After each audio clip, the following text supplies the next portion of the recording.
yako bibi yangu? Mzima baba, shikamoo. Salama sana. Kwa mzima? Mzima baba.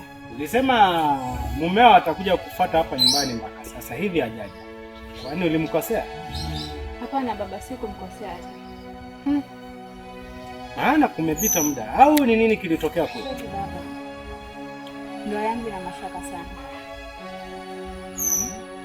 Mashaka? Ndiyo baba. Namaanisha nini? Yaani baba, hata yule mwanaume inaonekana labda nililazimishwa kuolewa naye. Hata yeye sio fulani. Hakupi mapenzi ya dadi au vipi? Mbona sikuelewi? Yaani jinsi nilivyokuja baba, haukuona hata mabadiliko?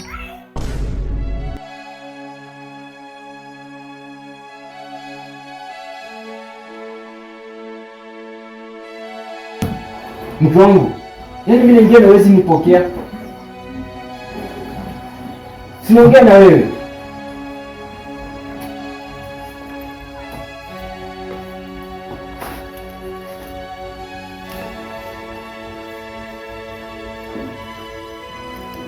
Mke wangu. Mke wangu. Wewe mke wangu.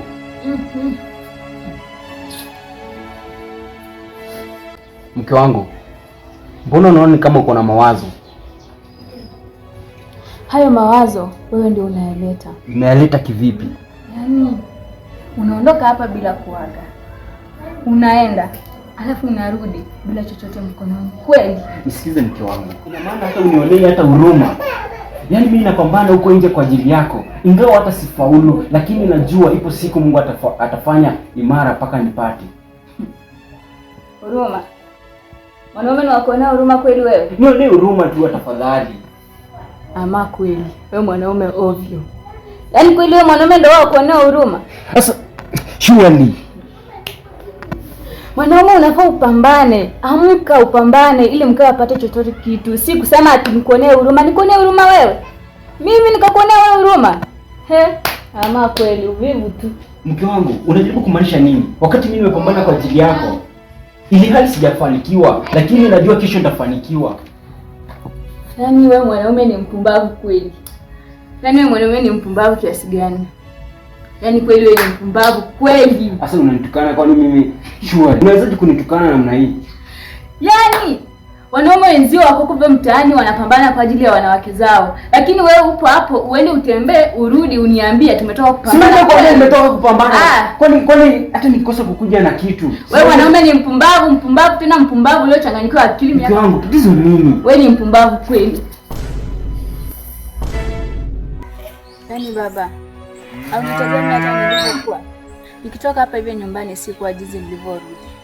Uone hata mabadiliko. Mimi mwenyewe sijui hata maisha yangu inakaaje. Hadi nakosa uhalisia sura yangu baba. Na hata hivyo baba, mbona hata mimi bado ningali mtoto mdogo. Sijafikia hata umri wa kukimbizana na wanaume. Sibi naweza nikatulia na nikapata mwanaume mwingine atakayenifaa, atakayeridhisha moyo wangu. Mwanangu, acha kunisungusha. Enda straight kwenye point. Yaani baba, mimi mume wangu anapoondoka asubuhi, giza tu litamrejesha nyumbani. Na hata atakaporudi, hana chochote. Yaani mimi nachoka tu baba kiukweli. Si mwanaume ambaye anajua majukumu ya mke wake. Mimi baba hata ndio ile sirudi tena. Ina maana mwanangu, upungufu wa mumeo ndio unao kusababisha wewe hadi urudi nyumbani kweli? Na vipi nyumba yako na mume wako? Hauoni ndoa yako ikifunjika? Mwanangu. Baba, nimekwambia mimi ile ndoa sirudi tena. Kitu cha kwanza, ndio yenyewe ni chungu kwangu. Kitu cha pili, sio kwamba tu arudi na chakula nyumbani. Na kitu cha tatu, mwanaume mwenyewe kwanza hata aridhishi. Mimi nataka mwanaume anayeniridhisha. Mwanangu. Haya maisha hayataki mambo ya tendo la ndoa. Tendo la ndoa atakuridhisha, kule nje amechasa wanawake chungu nzima, kule mafanikio hayaleti kabisa. Vipi akikuridhisha tendo la ndoa na aleti chochote? Itakuwaje? Vyovyote baba. Kwa sababu vyote hata sioni kama anatekeleza ni majukumu yake, lakini sioni kama anatekeleza. Kwa hiyo mimi, baba ile ndoa mimi sirudi tena. Maana nimekuambia ndoa yenyewe nishaiona chungu, mimi sirudi. Na mimi siwezi kuishi na mwanaume ambaye anirudhishi. Hata ondoa shaka kwa hilo, usijali kuhusu hilo. maana najiona hata kwanza mimi bado mtoto mdogo, na kuna hata wasichana ambao ni rika zangu wanapiga hatua kwenye maisha yao, wana maendeleo, wengine wana biashara zao, lakini mimi niko hapa nimekimbilia ndoa mapema, wakati hata ndoa yenyewe naiona tu chungu. Ni afadhali nikapiga hatua kama wenzangu, ili nikuje nipatane na mwanaume ambaye nampenda na ni mwanaume ambaye ataniridhisha na ni chaguo la moyo wangu. Lakini kwa yule mwanaume mimi baba siwezi kurudi tena. Kumbuka wewe kwa sasa ni mtu mzima. Ulinisumbua ukanisumbua vichorochoro pale unataka kuolewa. Ndio ulishaolewa. Tena yamedunga nini hapo ndani? Sasa umerejea tena kwangu, kwangu ni mimi na mama yako. Mambo ya masuala ya watoto ulishamaliza. Wewe si mwanamke mzima wewe. Unatokaje kwako? Unakuja kwenu nyumbani. Huyo ndio mume wako, ushakuwa mtu mzima. Ule ndio mume wako na lazima urudi kwako. Kama ndio wewe mwenyewe kaolewa, mimi unanikera hata.